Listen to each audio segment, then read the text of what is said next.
Welcome to your college-bound kid. Podcast for parents and families everywhere. Whether you have kids that plan to attend college or you have current college students, you want them in and you want them to graduate. And you want a quality education without having to work 3 jobs just to pay for it. I am Mark Stucker, and I'm a college coach. And I am Anika Madden, and I am a parent. It is Thursday, November 22nd. Happy Thanksgiving, everyone, and welcome to episode number 43. Does it matter whether you take the ACT or the SAT? In this week's news, we are reviewing an article, The Harvard Admission Trial Puts the School's Dirty Secrets on Display. We'll be in chapter 43 of 171 answers, and we're talking about whether it matters if you take the SAT or the ACT. And this week's question is from a mom who wants to know how to get scholarships for her student that is already in college. And Mark wraps it up with Miss Nancy Beane of Westminster Schools in the final part of how much emphasis should be placed on prestige in selecting a college. Anika, it is Thanksgiving. So tell me one thing you're thankful for this year.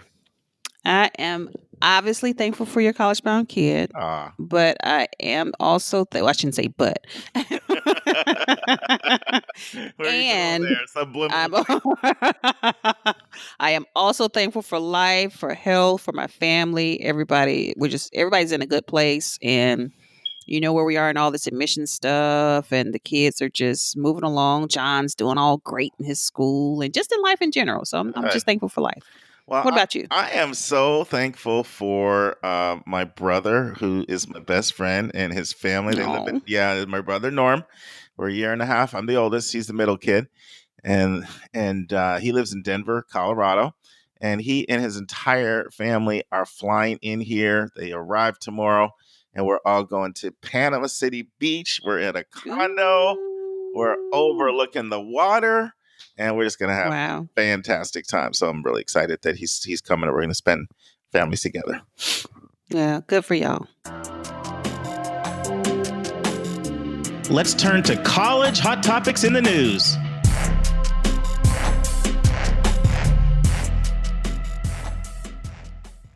Okay, Mark, this week's article. So it's entitled, The Harvard Admission Trial Puts the School's Dirty Secrets on Display. And this is a very recent article found on CNN.com, and it's written by Miss Joan, I was going to say Biskupic or Biskupic. Here we go again. Yeah, this is our trend, right? Yep, hard names. So here it is. So Harvard University receives around 40,000 applications every year, and they finish with a freshman class of about 1,600 students. Well, they have an immense case against them right now that was brought by a conservative group called the Students for Fair Admissions. And they're arguing that Harvard disfavors high-achieving Asian Americans, and they give a boost to African Americans and Hispanics and other traditional beneficiaries of affirmative action.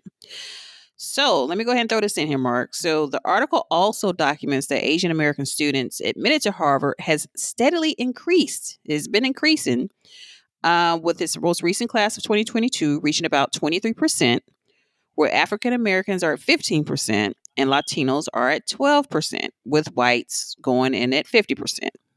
Okay, so with that, so the students of Fair Admissions group, they're alleging that families with wealth and connections to the school, athletic superiority, and African American and Latino background all significantly enhance the applicant's chances of admission, and they don't like it.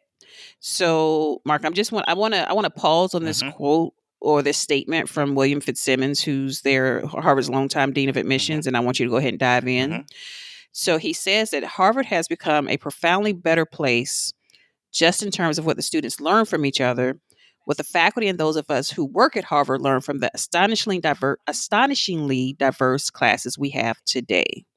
So I just want to, let's pause on that and go ahead, Mark. Take this guy away. Well, let me first say something. So this subject is something that has come up many, many times.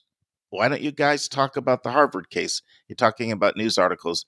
This has been the biggest topic in college admissions, arguably, in terms of where there's a lot of buzz, for some time. And the reason why we hadn't taken it up until now is we were thinking, well, eventually there's going to be a verdict on the decision and we're going to want to do a podcast then.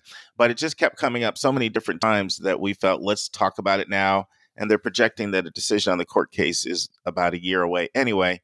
So we can also do another discussion once the decision comes out. It's going to be a year away. One thing that I want to say, I think this is important to set the context for this. So let's talk about where this case came from and who the architect behind the case is. And I'm going to read something from ACLU.org. It's a little bit of a profile on Edward Blum, who's behind the case, because he is really sort of notorious within higher ed circles for being anti-affirmative action and anti-Voting Rights Act as well. So here's a little bit of a blurb. The engineer behind the litigation is intent on sowing divisiveness amongst communities of color in an effort to dismantle diversity programs and civil rights protections that benefit all people of color. He formed this company called Students for Fair Admissions, is the creation of Edward Blum. Blum is not a lawyer, but he has a long history of crafting legal attacks on civil rights. After losing congressional election in the early 90s, Blum, who is white, challenged the Texas redistricting process as discriminating in favor of African American and Latino voters. While his success in that case, Bush versus Vera, was limited to particular districts, among his other challenges to the Voting Rights Act, Blum was behind Shelby versus Holder, the case that gutted important protections in the Voting Rights Act with drastic effects for voters of color. His attacks on laws and policies designed to promote the equality of people of color are not limited to voting rights. Blum also crafted unsuccessful challenge to the race-conscious college admissions Fisher versus University of Texas, which, Anika, that was a huge case. The biggest case in affirmative action in the previous 10 years before this was Fisher versus Texas. After failing in Fisher, Blum baldly strategized that he needed to have Asian plaintiffs. So he formed Students for Fair Admissions as a vehicle to file litigation. And so basically, he has sort of been a nemesis to both voting rights and affirmative action for decades.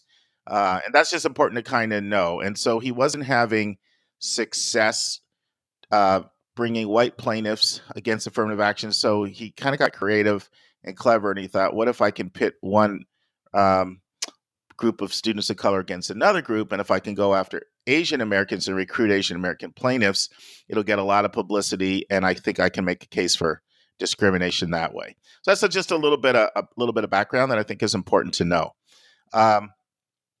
As far as the case goes, one of the things that I will point out in this article, and I'm just, we've always had the perspective, Anika, where we're going to honestly, boldly, and forthrightly tell our listeners what we believe. And I want to do that in this case as well. So I'm going to be just really upfront. I think I support Harvard in this case for multiple reasons. And I'll get into that. I'll also share a few things where I think that Harvard may be on a little bit delicate ground and where his case is the strongest. So we'll share that as well in an attempt to be objective. But you mentioned several of the things that the article brought up. So William Fitzsimmons has been at Harvard for 46 years in admissions, and he's been the dean for the last 32 years. He brought up these things in court, and it's important to emphasize that the things that he's bringing up are the things that this article calls dirty little secrets, right? And what I feel so far is that the case Blum's bringing has been winning the sort of PR war within the news. And the reason for that is because there's this perception in society that grades and test scores constitute fairness, and anything other than grades and test scores is not being objective. And what I believe Fitzsimmons, effectively does in this article, as well as in the case, is he pushes back against that. And let's just, he mentions 5 or 6 things in this article that, sure, they count as a tipping factor or a plus factor or what we call a hook in the college admissions process. Right. But what I would argue, and I feel passionately about this, having done admissions for a decade, that all of the things he mentions bring value to a community. Right. So let's just talk about some of them. So one of the things the article talks about, because, the article talks about, it's coming out that certain people that can build a building or give multi-million dollars get a benefit in the admission process. And so here's my question for you, Nika. Why do you think I would feel like that is something that I don't have a problem with? Well, I'll tell you, I'm right there with you. In terms of the responses that he was given were so dynamic, and to my opinion as well, is that it really made the case for Harvard and doing the right thing. And so what he's saying is that specifically to the accusation about the big time donors, he's saying it's important to the long term strength of this institution that we have resources, and that is critical for everyone. That's across the board. That's vital. Um, so just that, I mean, that's the reality of where we are right now. And again, I'm so glad you put Mr. Bloom in the context, because it's just like he just seems like I haven't seen his face, but I want to see who this little person is, and does he not have anything else to do right now? Like, what is really? Because he's really. What are you gonna do when you see his face? Throw a dart at him? Probably. And I'm thankful for Mr. When you talk about what we're thankful for, I'm thankful for Fitzsimmons being the longtime dean of admissions at Harvard. Let me just say that. Well, let me say this. I mean, Harvard's position is the position across the country with highly selective schools that do holistic admissions. They understand that people are more than a test score and a transcript. They understand that you have a more dynamic, a more interesting, a more vibrant college when you have a wide range of different gifts and interests and you bring it all together. So you mentioned right? So, I can remember in those admissions once years ago, Nika, and one of admission officers came in and she was really upset with this particular family that was very wealthy, and she didn't like how they were acting. And another admission officer said, you know who pays her salary, right? You know who paid for this. She pointed to new science center, she pointed to all these different things. And listen, I'm not saying any wealthy person can act however they want. So that's not where we're going, right? Right. Obviously, Exactly. there are extremes, and there are people, I don't care how wealthy they are, you don't want them at your school. But the point is, you need to look at it in the context of what benefits does that money bring that can help the broader community. If you endow professors, and you can have these amazing professors who are funded, who now can teach hundreds and hundreds of students for the next 30 years, that's valuable. If you provide millions of dollars in financial aid to make college affordable, that's valuable. So we could go on and on. So that's the first thing, family wealth. Another thing he talked about in the article talked about how athletes get benefits in admissions. And guess what? We talked about this. Was it last week, Anika? It was recent. Yeah, it was recent. So, and the reason for that is because athletics elevates a campus in a lot of ways. It gets the name recognition of your school out. It brings the community together. It's amazing. When I was at Westtown, when I got to Westtown, we really were terrible at basketball. Terrible. Always losing. And we made a concerted effort that we were going to have a marquee sport because we didn't have football, which was already controversial, right? So not have football. So we said, we don't have football, that we're going to be strong in men's basketball. And a lot of people railed against us. They assumed, oh, you're bringing in athletes, you're dumbing down the quality of the academics. And a lot of those same people now, they flock to those games because, Westtown School, Mo Bamba, Cam Reddish, like 2 NBA lottery picks. It's a big time program. They brought in student athletes, Daniel Ochafu, another one, brought in student athletes, and there was a lot of benefits to the educational environment of the school, to getting the name recognition out, to bringing the community together, to people having that sense of pride, to people even having fun. Something we've talked about, Anika, having fun and just going. Now, obviously, it can go to an extreme. You got to be careful with that. We're not going to turn places into, athletic factories and not uphold your academic and your character standards. We're not saying that. But I can assure you, schools like Duke and Georgetown, they are laughing all the way to the bank because they made decisions to invest in their athletic programs. Yep. So to say, well, they're taking athletes, that may not have as good test scores or grades, and they're taking donors that may not have as good test scores. That's because they bring something to the community. Absolutely. And then they also mentioned the third thing, underrepresented students of color, right? That was another thing they mentioned. And our argument there is that you are preparing people for a world they're going out into.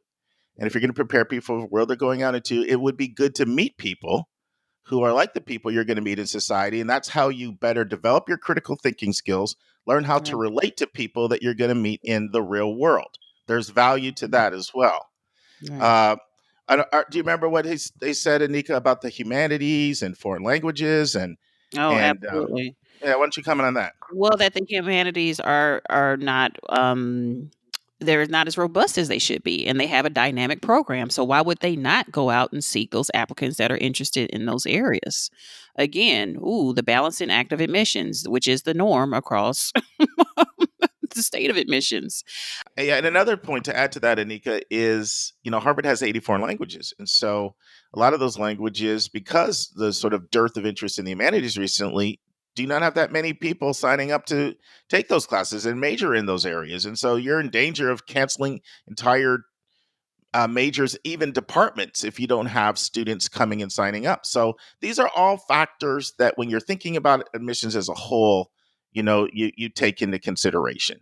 Um, Mhm. and then he also mentioned hardships. If you're looking at a family that comes from uh, more dire straits, whatever it is, it doesn't Mhm. have to be an Mhm. extreme like homelessness. It's just less educated parents, different languages spoken Right. in the home. Right. Like, you don't have access to the same preparation level. So you're Right. comparing apples and oranges. It'd be like a track coach is trying to select two people to be on the track team, and one person, like their dad or their parent was a track coach. They've been working with the kids since they were 4 or 5 years old on their ability, and the other kid just literally just took up track now. Okay, and so the track coach may say, you know what? This student over here, they may not, her times may not be as good as this person that grew up with a coach that was a track coach, but I think their upside and potential is actually greater because they've actually done more with the little that they've had already. And so, Mhm. those are things that you take into consideration. Anika, one thing that I don't think we said was the fact that the way this information is coming to the public is that Blum was actually successful in his suit, in the sense that Jeff Sessions' Justice Department took it on, and they won the right against Harvard's wishes to have to disclose all of their files and to have people go through and share actually how these decisions are being made, which is how this information is coming to light. But there are some aspects of the case that are stronger than others, and I think we should talk about that as well. Um, and then there's a lot more we want to share about this subject that we haven't even touched on yet. And I think that this topic is there's so much buzz about it in college admissions that I think it deserves a part two. So how would you feel about picking this topic up next week and continuing to chime in with our thoughts? What do you think, Anika? I think it's going to be worth the while. That's just our cliffhanger to get people to come back. They call it a tease. My friend of mine works at CNN. He says, sometimes I say things like, "Oh, I'll tell you that later." He's like, "That's a tease. That's a tease. That's what we call it, a tease." I like cliffhanger better. I like there we go. Yeah. I agree. It's all good. Now it's time for our step-by-step walkthrough of the college admissions process.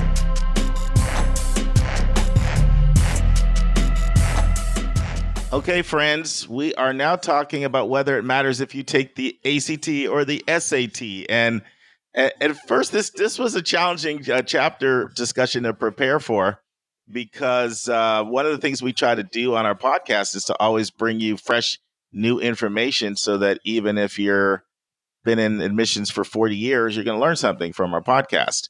And we can answer this question in one word: no. It doesn't matter whether you take the ACT or the SAT. But that is a common myth out there. I get it all the time in questions. And so what we're going to do is explore a little bit about the origin as to why people think it matters whether you take the ACT or the SAT. And any thoughts? Any thoughts on that, Anika?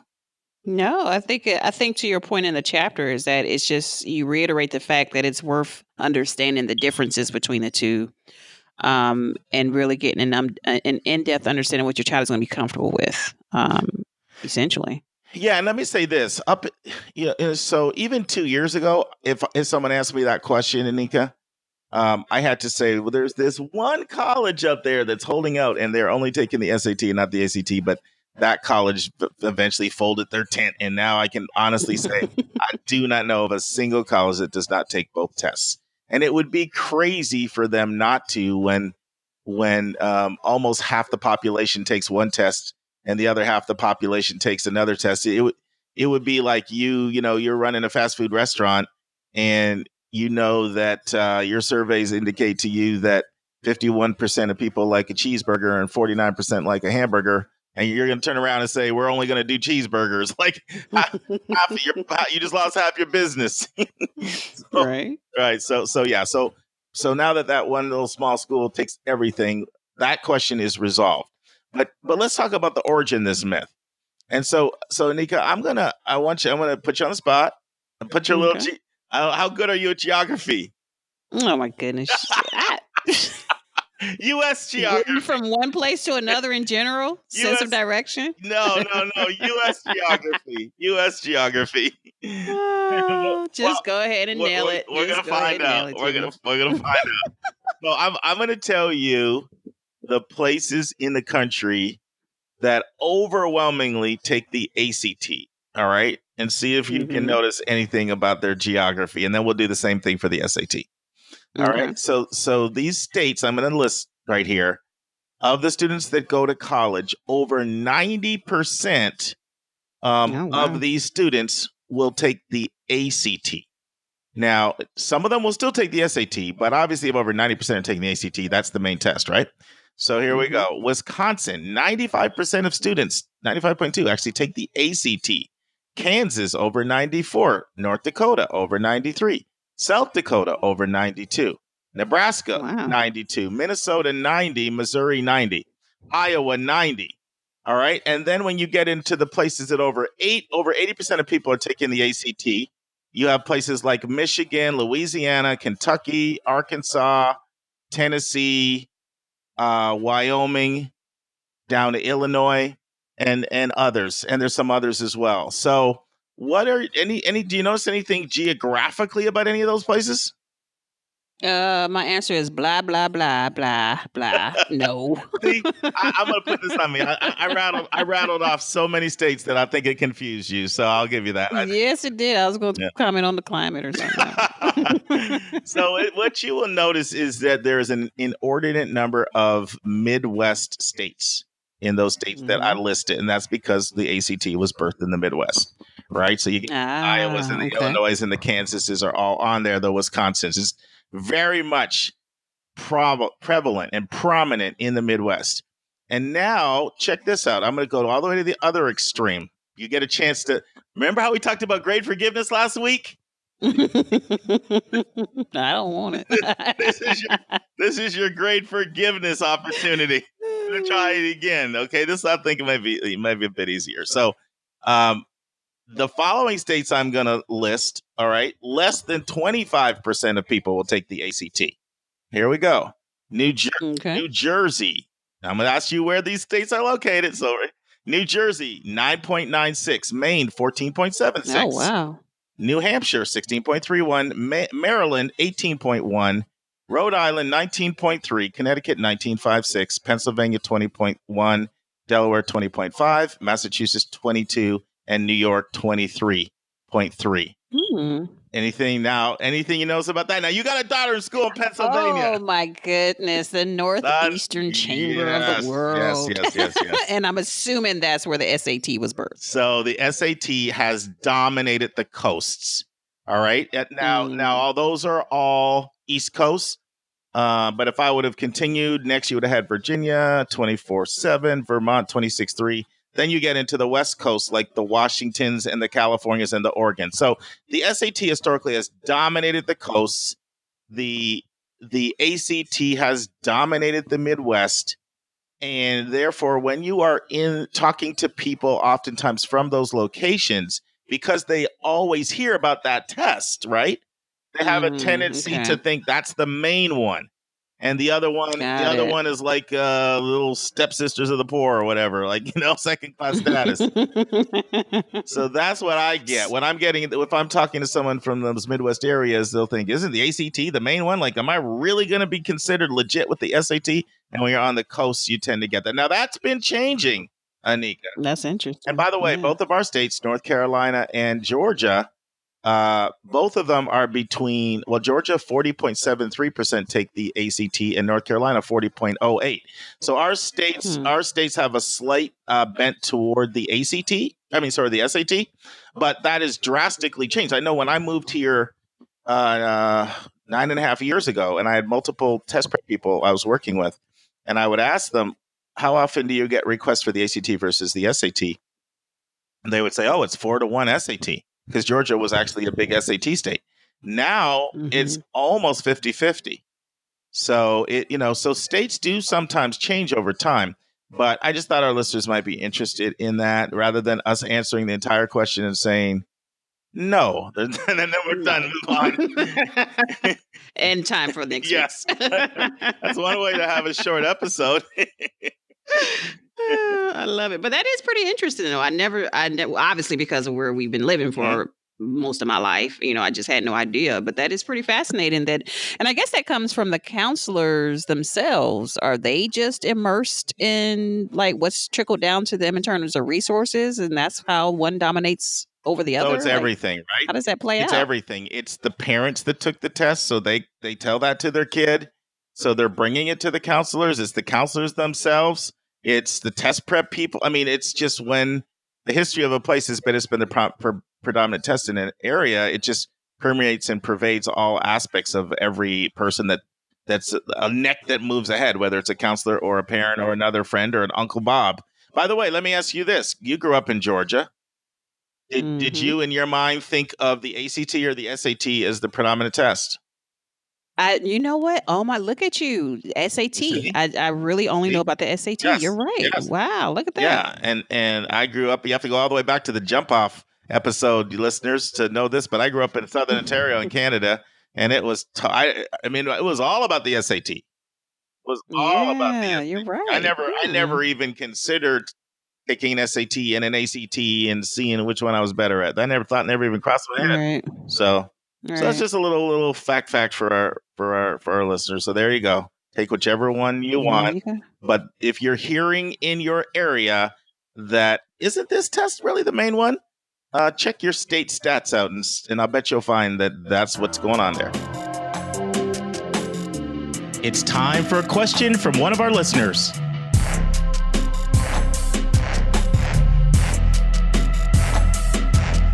All right, Mark, our question is from a mom, Miss Tracy in Ohio, and she wants to know how she can get scholarships for her child who is already in college. And let's just open this up to all the thousands of people that have even asked me this question that I didn't know the answer to.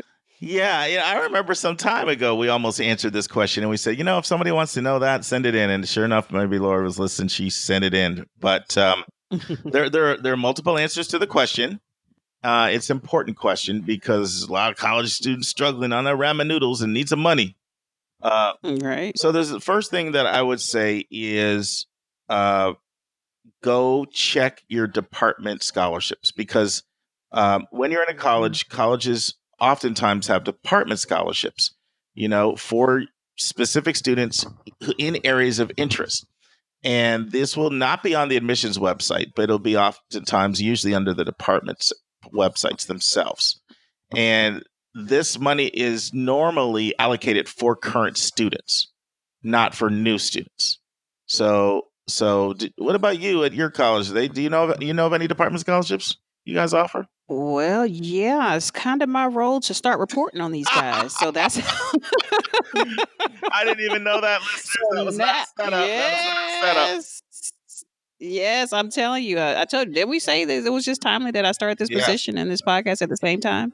But yeah, that's how obviously, learning more and more through you, but that's a big deal. That's a huge part of my responsibility right now, is to really overhaul our reporting processes around that. So yeah, department scholarships are there, a lot more than what you think. Our challenge is to really promote them, to connect our, recipients with our donors, just a variety of things. But I had no clue that it was that, that many resources available to current students, which is awesome. Like, I was thoroughly excited. I'm still excited, obviously, but So that was great. I didn't even know you were going to say that. So I like that. That was good. So there's other resources. And so I do recommend you go both to the admission office and talk to your advisor as well about internal scholarships schools have, because both organizations have an interest in retention and keeping students. And increasingly, more and more and more, we talked about this last week, Anika, that a lot of the funding that states receive, particularly on the state school side, comes from their graduation rates and their retention rates. So those things are monitored very closely, and disbursements of funds can oftentimes be correlated with that, right? And so schools have every interest in keeping students there, and they know that finances is usually the number one reason why people drop out. So what this means is a lot of times they know where the candy's hidden at the candy store. Like, they have sources of money that you may not be aware of. And one of the sources oftentimes is that there are scholarships a lot of times at schools that are given to people who are doing well, people who have proven that they're going to come in and handle their business.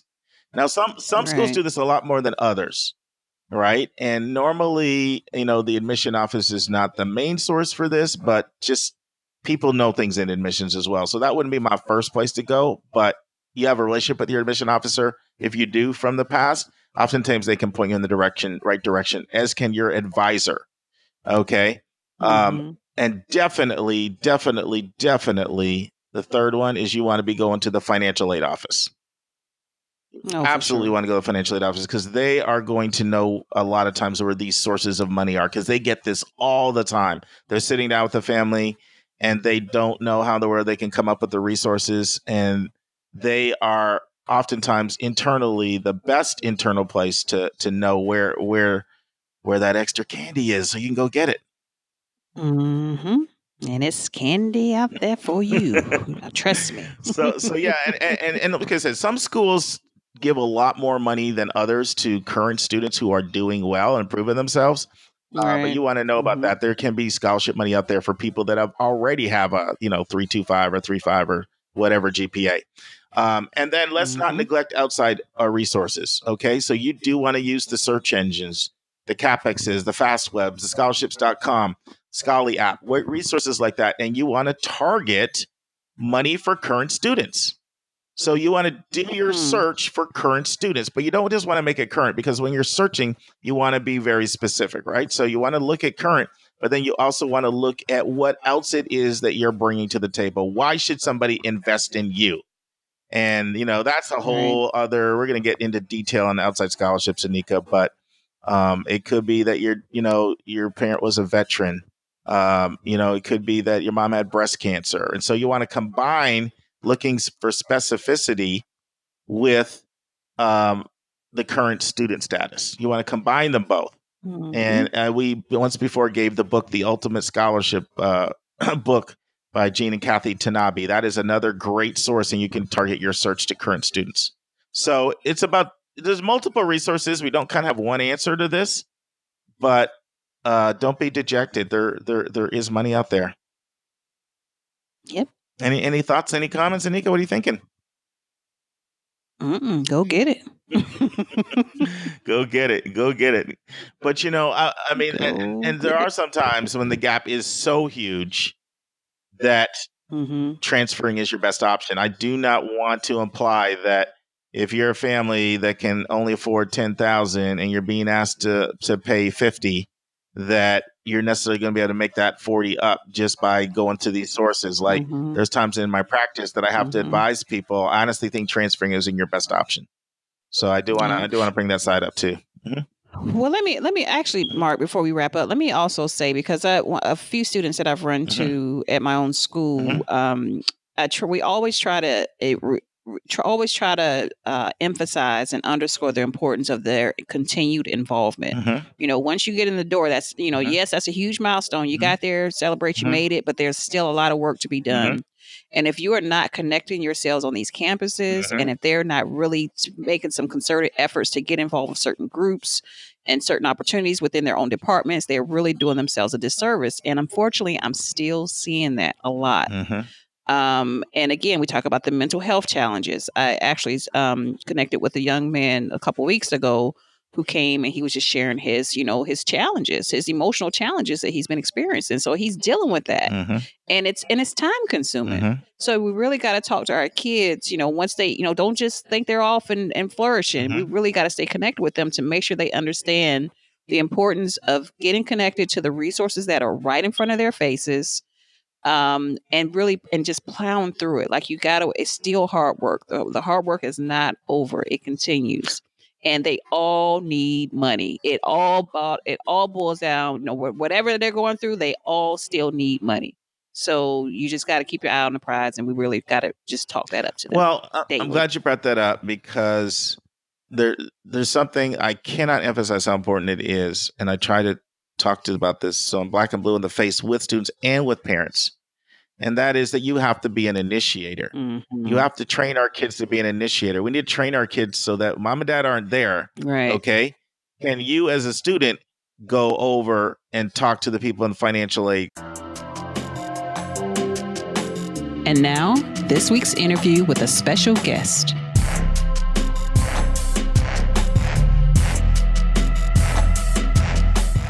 Friends, you're in for a treat in the second half of our interview with Nancy Beane, the Associate Director of College Counseling at the Westminster Schools in Atlanta and a previous president of NACAC, the National Association of College Admissions Counselors. In the second half, Nancy will talk about the value of non-flagship regional colleges that are often particularly strong in a particular major. She'll also talk about online schools, and she'll talk about some great success stories she's experienced from students getting online degrees. Then Nancy has a very great nuanced perspective on for-profit colleges, and you're going to want to hear what she has to say. It's quite astute. Then we transition, and Nancy will give her perspective on college rankings. She'll also talk about several excellent books that she recommends students and parents read. Then I'm so happy because Nancy goes off script, and she shares 4 great tidbits that are not at all related to our topic of the prestige or the name recognition of a college. They're just insights that are so wise that they will help every single student who listens to them, and they will be worth your 20 minutes just to hear these insights. Then Nancy warns parents not to put too much pressure on their students, and she talks about the consequences of putting too much pressure on your child to go to a prestigious school. And then I close with the fun part. I put Nancy on the hot seat. Nancy closes our interview with some more outstanding wisdom for students and parents. Now, what are your thoughts, Nancy, on online schools and for-profit schools? Do you let me just ask it open-endedly. What are your thoughts? Well, can I go back 1 minute to what you asked? Yes. What you mentioned. The Wall Street Journal had an article back in 2010 where recruiters had been asked about hiring people. What universities do you go to? And it was interesting that you mentioned the schools you mentioned, because they said the top 5 at that time for recruiters were Penn State, Texas A&M, Illinois, Purdue, and Arizona State. And Arizona State has been named one of the most innovative. I think it was named number 1 as most innovative. I visited there a couple of years ago and found it to be a tremendous school in terms of opportunities. So, I think that's important for us to get in. And as you said, I'm glad you mentioned not just the flagship universities. There are plenty of wonderful schools out there where students can start. I have 3 degrees. I did what's called the EDS degree between the master's and PhD after I finished my master's and after I'd taught for a while. And I got that degree at Georgia State. And I absolutely loved every single course I took there and felt that I had just as many or more opportunities there as I would have at any other school. So if you'll go back and ask your other question, but I just wanted to put that in. Yeah, and now you've led me to want to say something. I think it's also important for our listeners to know that sometimes a school, it may not be as well known as another school overall, but it's exceptionally strong in a particular major. And that's another factor, right? So Georgia State is, outstanding in education, outstanding in a lot of things. I mean, they arguably have the top actuarial science degree in the country. And so depending on what you want to major in is also a factor that I think, our listeners need to be aware of as well. Absolutely. So you asked me next about online schools and for-profit schools. Let me separate the two a little bit and give you an example of online. A lot of the people in my husband's family are first gen. My husband was first gen. His parents had 8th grade educations. And he was the only one who went to college, and even the grandchildren didn't go except for our daughter and one other cousin. And now the great-grandchildren are finally going. Well, Seth said to us, I'm not going to college. Nobody who's getting out of college is getting a degree. And that was about when the economy went down in 2008. And finally, thankfully, he decided to go to the local community college. He finished there after 2 years, and I figured that was it. He got his associate's degree and he was done. He is an engineer, a mechanical engineer, and he decided to go to East Carolina University and do online in mechanical engineering. He was working for a machine shop, and he was able to get his degree online at East Carolina. He never stepped on that campus, but because he was working in the machine shop, he could do all of his lab work there and I guess televise it. I'm not sure how he did it. But anyway, he has finished his degree and he is working for the same company where he was before, but he has now been promoted to a full engineer. So there are a lot of online programs. I mentioned Arizona State. They certainly have a lot of online programs.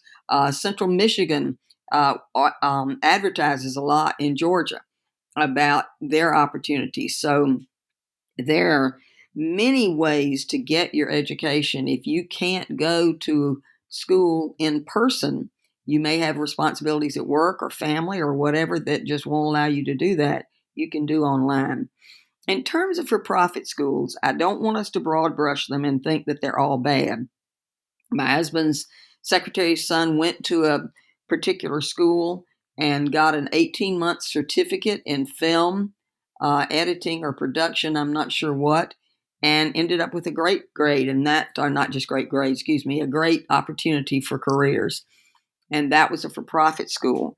There are, though, I worry a lot about some of the for-profit schools, and the data, the research coming out of these is not good in terms of students who are finishing with tremendous debt, students who are having difficulty finding jobs and that kind of thing. So I just think parents need to be careful. If you go to a for-profit school and you want to transfer to a 4-year nonprofit school that's been fully accredited, you're not going to get credit for the courses you've taken, or at least that's been my experience. So I think for-profit schools can be good, but I think students really need to be careful about them. And Nancy, I'm really glad you separated those two because I grouped them together, but they are so different, online and for-profit. And I agree with everything you said. Don't want to broad brush for profit, but buyer beware. You do have to be careful there. And online is getting better and better all the time as schools reach more adult educator and students, non-traditional students, as well as students that are traditional students, but they want to take an online course that may not be offered locally. So that's fantastic. Now let's talk about rankings. How do you answer the question when a parent says to you, should I trust these rankings? I don't know that the rankings are all wrong or all bad. Mm-hmm. Some of the very best schools are the ones that are highly ranked, but I also know that there are so many schools that don't fit the rankings, that aren't at the top, that are tremendous schools. And we can think of many examples of friends and people we know and people who are well known, people we don't know, who have gone to schools that you and I've either never heard of or aren't that highly ranked. So again, I think it's, you said buyer beware. I think it's just that anybody needs to be careful when they're choosing schools, that they're not just choosing it for how highly ranked it is. Yeah, and the rankings can be all over the place if you look at different rankings because they all have their different formulas. And the key is you want to make sure that it's your formula because you're the one going, and you may not agree with how much weight they assign to a particular factor, when it comes to rankings. And one other thing, there's a book that I think is just wonderful. I wish a lot more books were written about this kind of thing. Lauren Pope, and he's not alive anymore, but the book has been revised even after his death. There's a book called Colleges That Change Lives. And it is a remarkable book that takes colleges, some of which we have heard of, others of which we may not have heard of, in all different parts of the country, and talks about what great schools they are and how they have changed students' lives. And I wish there were far more books like that. He also, when he was alive, wrote a book called Looking Beyond the Ivy League. And at that time, Washington University in Missouri had 8 Pulitzer Prize winning authors on its English faculty. And he said, why would someone not go to a school like Washington University and instead choose an Ivy League school or whatever when WashU has more Pulitzer Prize winning authors? So I think, again, what's important for every family is to start examining the schools and really studying what are the opportunities that are offered here. One thing I think, and this is a little different than what you've asked me before, but in terms of careers, I think it's critically important for students to do 4 things, one of which is to go to the Career Center their first year. Most students I've known wait and go to the Career Center their senior year. And they say, Ms. Beane, they didn't do anything for me. They wanted to give me a bunch of rinky-dink tests. I don't want rinky-dink tests. I need a job. But if you had gone your first year and taken the, quote, rinky-dink test and gotten an idea of what you might be good at doing or where you might want to go career-wise, so going to the Career Center, making sure you have internships, making sure you study abroad. In today's world, it's important for you to have more than one language. We are one of the few countries in the world where people don't speak multiple languages. So making sure you do that. And then finally, doing research, making sure that you get to know at least one professor well, and there's not a better way to do that, doing research.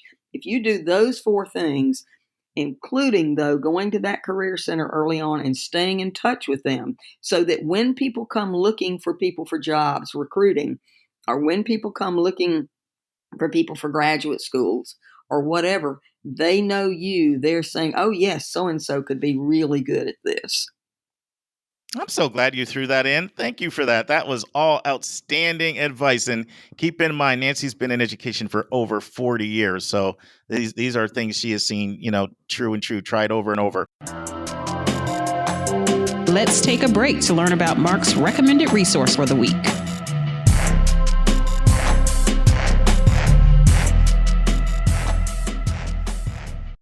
The recommended resource for episode 43 is the website nacacfairs.org. That's NACAC fairs, FAIRS.org. NACAC fairs have been around for 45 years. They're free college fairs and they are outstanding. Now, most fairs you attend will send a parent or an alum that will represent the school, but NACAC fairs send actual admission officers. These fairs are in over 30 U.S. cities and they're huge. They're also in Canada. You want to register online, and you'll see hundreds and hundreds of colleges. So almost anybody can find a college fair of interest at the NACAC fairs. And what you want to do is research the schools in advance. This is extremely important so you don't waste your time because it'll be overwhelming if you just show up and walk the aisles. So you want to research the schools so you go to the colleges of interest to you and you come with fantastic questions. They also have great workshops like essay writing, financing college, and many others. And they have also fantastic performing arts fairs as well as visual arts for those of you who are artists and want to pursue art schools or art careers. I highly recommend nacacfairs.org. Now return to my interview with Nancy Beane. And so I want to ask you a question. This is difficult for me sometimes. This is sort of counselor to counselor here, but I think our listeners will find it interesting. So, one of the questions I always ask when I'm meeting with the family, I'll say, how important is name recognition to them? And the way I phrase it, I say, if you go to a school that is highly respected by graduate schools and employers, but the average person doesn't know about it, are you going to be okay with that? And, some people immediately like, fine, as long as the graduate schools and the employers know it's good, I'm good. Other people bristle at that. And so, and I sense it's dicey because you don't want to read minds, you don't want to judge, but in other cases, I sense it's extremely important to a family that they have a good bumper sticker on their car that they're pleased with, or as one family I actually knew said, I need a name that will play well at the club. meaning with the country club. So Mhm. when you encounter a family that they're saying, you know what, prestige is what matters to me, and I need that. Do you challenge them on that, or do you just kind of work with them and say that's what they are, that's what matters to them? So I will help build their list in accordance with their values. I think it depends in part, at least, on their child. Hmm. Um, how comfortable is that child with himself or herself? And what kinds of pressures are you putting? I will be very honest with you. I worry a lot about the emotional pressures that are put on our students today. Hmm. The feelings of, I'm not good enough for mom and dad, I'm not making them proud. And I don't think that's all the only thing that's causing our difficulties with mental health and emotional health right now in our society.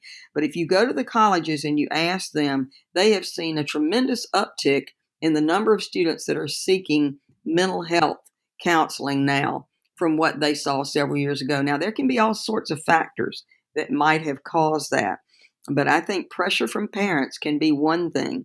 So I think it's really important that parents are very careful about the particular pressures that they're putting on their children. This should be this the child, or not the child, it's a grown person, but this young person is the one going to college. You are not going to college. Hmm. Please don't try to live your child's life for them. You're not going to college. I've laughed and said to a few of the mothers, and I've actually said this, but one thing I do is get to know my parents really well so that I think they understand that I care deeply about their children, Hmm. and I want their children to have the opportunities to go where they want to go if that works out. And if it doesn't, I want them to embrace the opportunities that they have. So I think that parents really need to be very careful with that kind of thing of it matters more to me in terms of the bumper sticker, in terms of when I go to the country club and so forth. And certainly I've had parents like that. What most parents want, I think, is for their child to be happy and to feel productive in life and to have a good life, and that can happen no matter where they go to school. So I think that's really important. I think that was so fantastic that I think that we should really wind up on that note. Parents, love your child. There's a really good book out called Love That Boy. Mm. It talks about having, a child with some significant challenges and learning to accept and love the child exactly for who they are. And your kids will be able to tell whether or not you're proud of them and you accept their decisions. And you can expect mental health issues if you don't do that. So I'm really glad that Nancy ended on that. Now, Nancy, I like to close out. I didn't tell you this in advance, so it's spontaneous, but I like to close out with what I call the Fave Five. So it's just kind of lighthearted. So I'm going to ask you 5 quick questions about your favorite thing here. So Woo. let's start with your favorite food. Oh my goodness! It's hard, I isn't have to it? give you a combination, and it's boiled That's a, boiled shrimp and coconut cream pie. oh, you're making me hungry. Next is your favorite place to vacation. Ooh, I just love to travel. So anywhere that I can go, but gosh, I don't know. Um, hmm, I guess I have to say. Actually, I want to say Washington D.C. I love going to Washington better than any place I know. Good, good, good. Your favorite book to read. Favorite book that you've read. Mm, gosh, This is harder than college counseling, isn't yeah, it? this is much harder. I like the other questions better. Um, I don't know if I want to name one, but any biography There of we go. people who are well known. I love reading biographies. We'll let you get away with that. Fourthly, your favorite TV show. If you're asking me when I was a child, Perry Mason was by far my favorite TV show. And it may rank right up there. I still like all the little murder mysteries. So now, even though it's not on anymore, we look at all the reruns of Murder, She Wrote. We love that. And then the last question, a little more serious, would just be your favorite piece of general advice for parents and students that are listening. Be open minded. be willing to explore, to really think through what you want, and then whatever you choose, embrace it. Really take advantage of opportunities that are there. And if for some reason it ends up not being the right fit, then don't be afraid to transfer, because large numbers of kids in our society today, not just kids, people of all ages, are transferring. A third to over a fourth of students have transferred. So, Nancy, it was just a delight having you on. I really appreciate all the wisdom you shared. And I'm thrilled you went off the script a couple of times, because those were some great nuggets that you included. Thank you so much. It's just been a blessing. Well, it's my pleasure. And I just think it's really important for students to believe in themselves and to enjoy the experience that they have in college, and to work hard and have that grit, because that's going to carry them far. So thank you for having me. Awesome. Well, we'll see you at the KIPP Westminster Love It Fair in a couple of months. I look forward to it. Sounds great, Mark. Thank you. Keep up the good work. See ya. Thank you. Same to you. Bye. In next week's news, we're going to continue our conversation over the lawsuit against Harvard's use of affirmative action in the admissions process. And we'll be in chapter 44 of 171 Answers, and we're breaking down how your child will know whether the ACT or the SAT test is better for them. And next week's question is from a dad who wants to know why MIT is so much more expensive than Georgia Tech. And Mark is interviewing Mr. Brendan Williams, who is the Director of Knowledge for You Aspire, which is a nonprofit organization that helps students find an affordable path to college. And they're talking about everything you need to know about the FAFSA verification. There you go, Anika. I'm packing up right now, loading my car up, and I'm off to Panama City Beach in 1 hour. Enjoy your Thanksgiving. All right. We'll talk to you later.